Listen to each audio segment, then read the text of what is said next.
Hello everyone and welcome back to the first person shooter tutorial series in Unreal Engine 4. So in this episode we are actually going to be making the AI, and I have already added a few cubes in my scene so that we have some obstacles. And yeah, let's basically get right on into the video. So what we want to do first is search for nav mesh, and drag in a balance volume. Zero it out.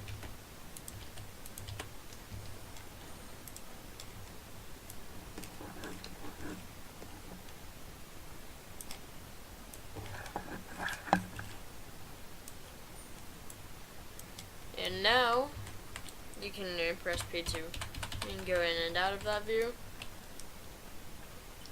Again, press P to do that. I've noticed that some people, when they say that, it sounds like B or D. And so actually these shadows are very weird. How they're more squiggly lined for sharp edges. I've never understood those. But yeah, basically press P, and now we can see our navigation. Go into our blueprints folder, create a new folder in here called AI, and we will create a blueprint class, character, enemy AI is what we'll name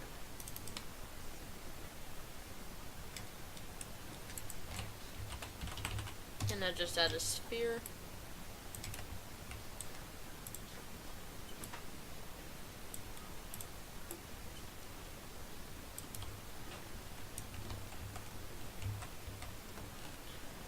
Okay, I need to zero mine out.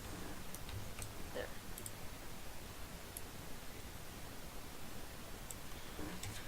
And I will give it the rifle BG to make it look like an empty void.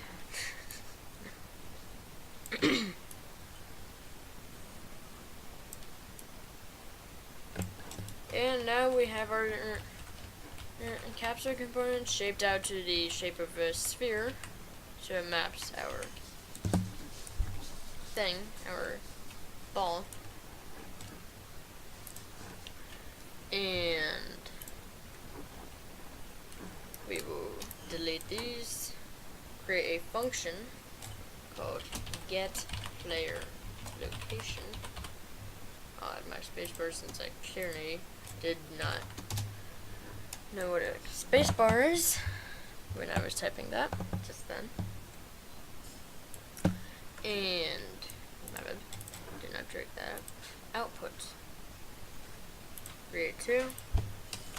One would be a vector, and this would be player. Play. God, crap! I cannot type right now. Player location, and then another will be actor. You go for the object. Did it choose the object? Yeah. As that is an object reference.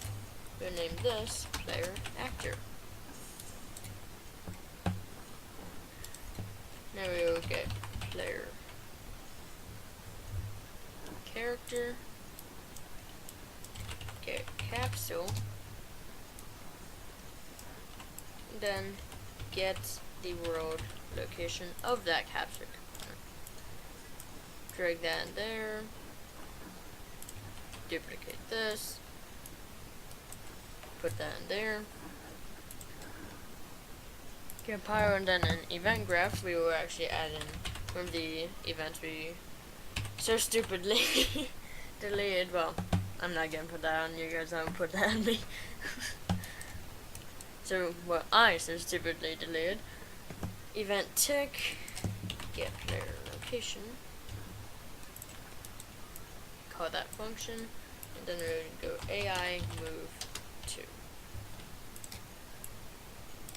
The pawn will be get a reference to self, and you can just type self to do that. Player location is destination, and player actor is target actor. Compile, and drag one of these guys into our scene.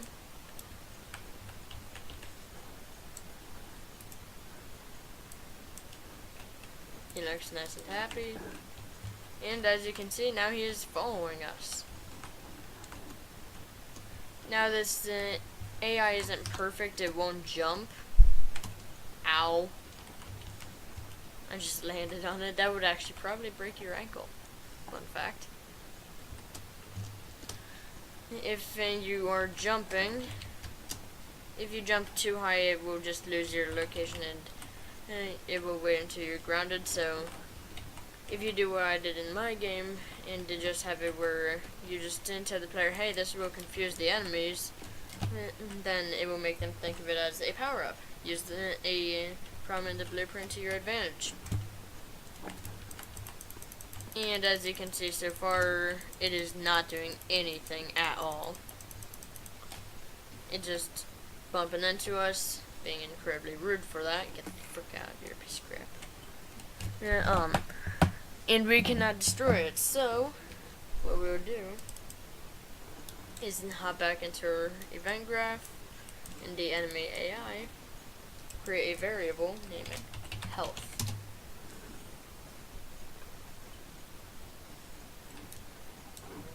And this will be a float, compile, and then the health, we will get another note that I so stupidly had deleted.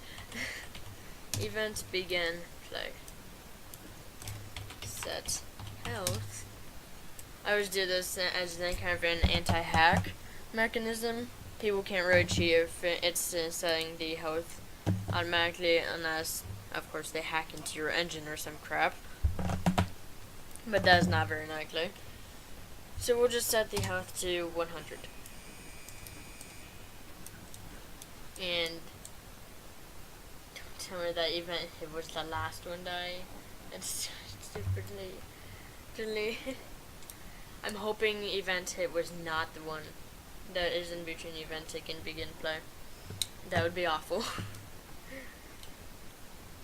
And what we will want to do is first, I will get my good old walk speed. I'll make this guy move a bit faster. Poor guy will never win any marathons. Yoit. Oh crap, he's actually very fast now.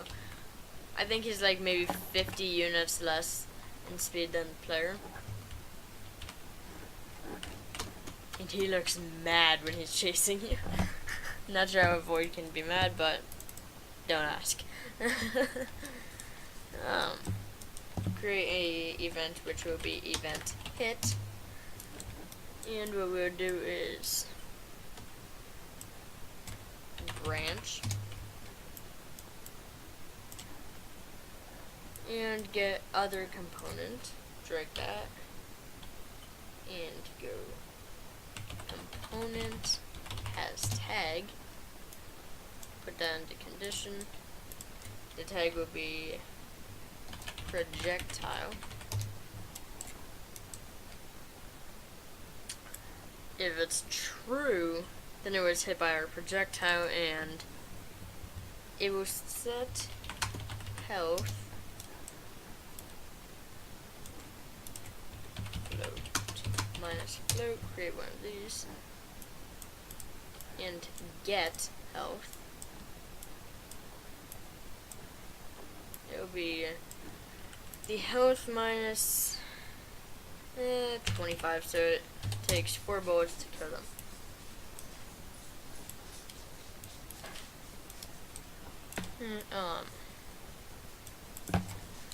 That would do that, but one thing is we want another branch.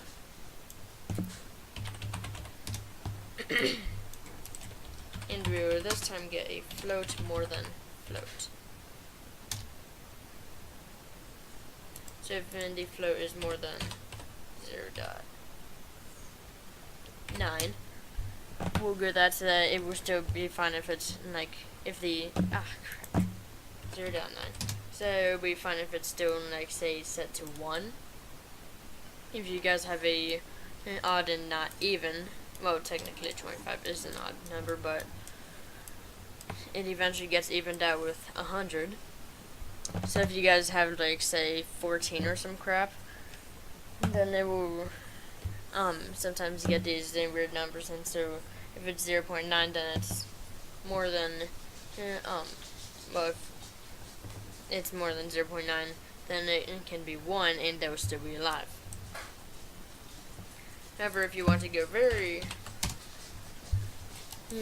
annoying to your AI, you can make it very weak and have like 0.01 damage speed though, and they will go 0.1. So we'll just have more than 0.1. If that is true, then it will set the health to minus 25. If that's false, then the enemy is after that less than. Actually no, kinda not.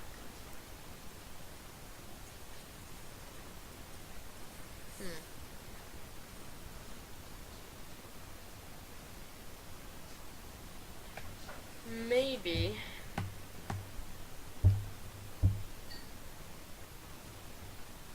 Yeah, this would make it so that it would still cost another bullet.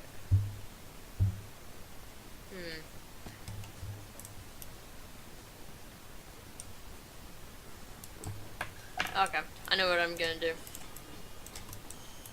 Just delete this, bring this back over, drag you on over there, and event tick.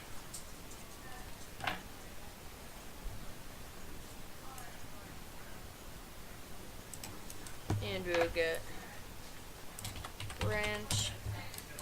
If it is true, then it will go to that. And so if float is more than float. Health, get health. If health is more than 0.1. No, not 0.1. Then it will do that. If it is false, however, it will destroy.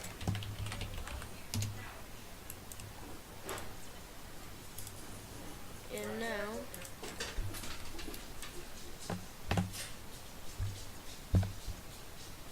we will go ahead and tag our capstone component as enemy. Copy that, and also do the same with the sphere, as it could hit the sphere and not the collider. So, and now we will be able to get a destroy actor, and the target this time will be other, as that would be the object that it hit, as the projectile is told to not hurt, to not destroy itself whenever it hits an enemy, as that would then make it so it will try and find the projectile, however it can't. So things work out like that. We're going back to projectiles and tag our projectile as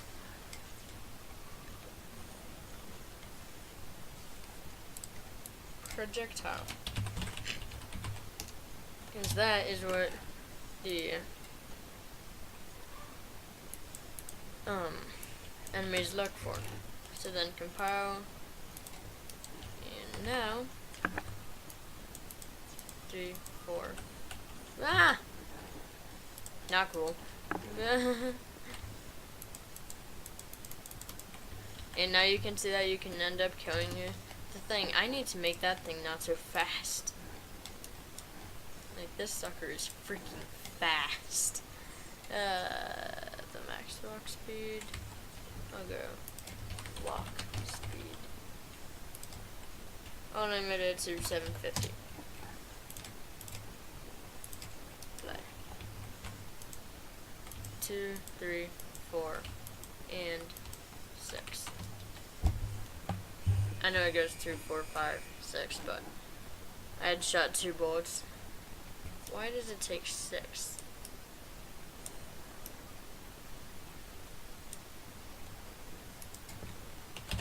Well, we can just double that damage and then we'll be all good. 1, 2, 3. Get away from me.